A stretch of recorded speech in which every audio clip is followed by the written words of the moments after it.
Hello there. Well, what's this? A Labour politician saying he will take on hostile health unions that hold the NHS back.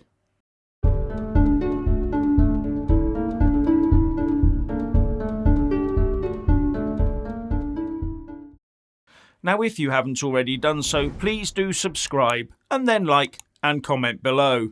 Oh, and at the end there's a bit about the next scary thing that the government will want to keep us all safe from. Now get ready for a shock, because the NHS must reform or die, the shadow Health Secretary Wes Streeting told The Telegraph. And that made a lot of people sit up and take notice. Because Labour has always said that the NHS was the envy of the world and a sacred cow that cannot be touched. And while throwing eggs at kings is all the rage right now, as far as Labour has always been concerned, the only thing that can be thrown at the NHS is yet more money. Something the likes of the BMA have been very happy to support. And I'm sure that just a couple of months ago, what Streeting told The Telegraph yesterday would have been considered by his party as political heresy when he said, "What you will not hear me saying in the run-up to the next general election is that the NHS is the envy of the world. We know it's not true, patients know it's not true, staff know it's not true, and politicians know it's not true." Whoa!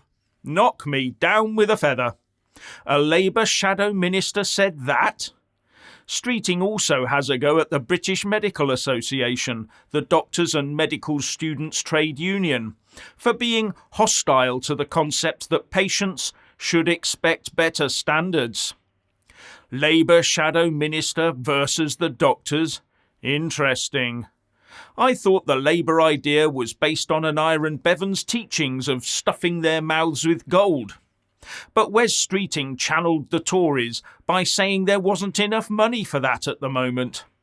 So why isn't he listening to his fellow MP Richard Bergen, who keeps banging on about taxing the super wealthy?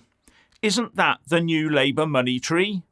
And over time, as the wealthy spirited themselves and their money away from these islands, the definition of super wealthy could be changed to lower the tax threshold to encompass the less super rich, until we are all equally poor.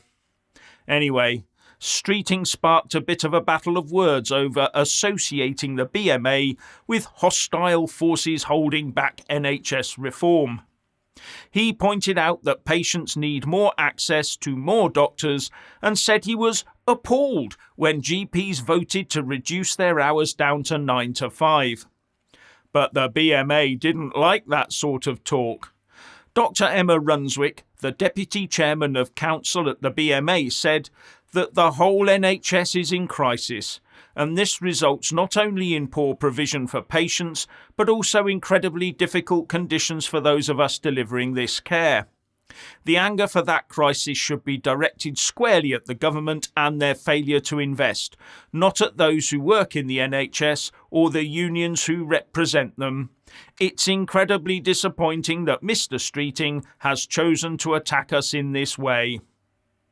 And in response to that, Streeting told Sky News, "Despite the fact that I announced the biggest expansion of NHS staff in history because I had the temerity to say that we also should expect better service for patients for exchange in that investment, because I think it's unacceptable that people have to wait on the phone at 8 o'clock in the morning to get through to a GP, I have been treated like some kind of heretic by the BMA." And saying that he did understand the pressure doctors are currently under, he went on to say, "What I'm saying is if we are paying investment in the NHS, as the next Labour government will, we have got to expect better results for patients. Ultimately, it's my job to be the patient's champion." Now, Labour attacking any part or anything connected with the NHS would be considered in traditional Labour terms as a sort of military blue-on-blue engagement, or maybe a red-on-red engagement. And why did Wes Streeting feel compelled to do such a thing right now? The next general election is Labour's to lose, so why engage in out-Torying the Tories? Surely silence would be the golden path to pursue right now. And he will now find himself asked continually to put more flesh on the bone about which entities he thinks are hostile to NHS reform and what will he do to bring them to heel.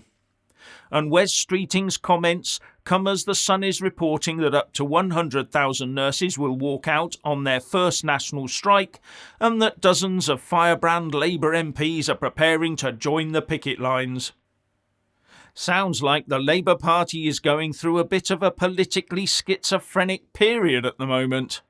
And the Tories can start calling Labour's commitment to the NHS into question, forcing them onto the back foot and continually having to defend themselves. I wonder if we'll see a quiet, tactical reshuffle on the shadow front bench in the next month or so. And now let's get on to the next scary thing that the government will want to protect us all from. Over to you, Richard. Thank you, Jeff, and good evening. I have just been mulling over the recent news of our much-beloved Chief Medical Officer, Sir Chris Whitty, being wheeled back out to distress the public. And yes, Her late Majesty did make him a Sir. Just like she did for her son's friend, Jimmy Savile. Anyway, Whitty is back, and he has a new thing to scare us with, and to control us with. And no. This time it's not some lab-created lurgy. No, this time it's even more terrifying. This time it's wood-burning stoves.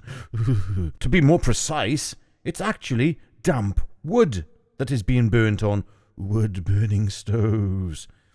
That's right. It appears as if our Chief Medical Officer was not content with scaring the masses into submission and cultivating the psychological bedrock that destroyed our nation's economy, and then also in turn laid waste to the immune systems of the populace, especially the immune systems of our children. But now Whitty wants our fires right at a time when people can't afford to turn on their heating. Yeah, perfect timing to warn us about the dangers of stoves and damp wood. And some of you still think that these events are not connected and simply random occurrences. Oh, bless. I bet you think the 3,000 Dutch farms being shut down at a time when food is becoming scarce and unaffordable is also a coincidence. Ah, well, there's no educating pork, is there? So, tell me, Mr. Whitty, which do you think will kill somebody quicker? Freezing to death from sub-zero temperatures with no heating, or questionable pollution resulting from burning damp wood? It's not as if burning wood or damp wood is a new invention. No, we as a species have been burning wood with variable levels of moisture content since we lived in caves. It is the elemental connection we hold to our ancestors, and fire kept our species going since we learned to make fire and harness its power.